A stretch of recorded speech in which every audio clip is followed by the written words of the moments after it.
I love how we can take these concepts. Like one of my favorite things is like what happens in the bedroom or wherever we're intimate is actually a reflection in many ways of what happens outside of the bedroom.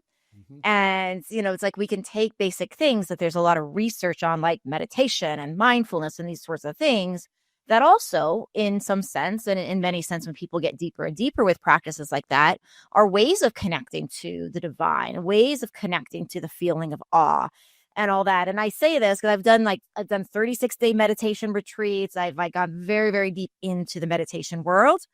And one of my favorite things to say is like, I think sex is better than meditation, right? When we're really in that sacred sex, like type of thing you're talking about, and we're connected to that all and something greater and something cosmic and beautiful, and we're 100% present, Mhm. are 100% present in our body. And it's a real big practice there. So do you in your work, do you help? And is this in your book on this? Do you help couples or individuals like learn how to tap into these, different types of sex and how to actually start exploring them?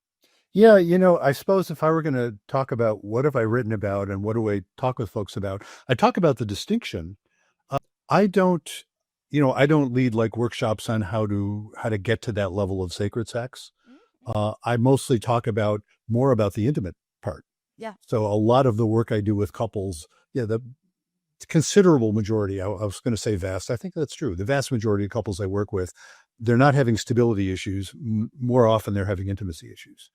And intimacy is all about that. So good sex is all about that. And we're often talking about both sex and intimacy more generally. And so I do talk a lot about, ways to get there. Again, all about tolerating the anxiety.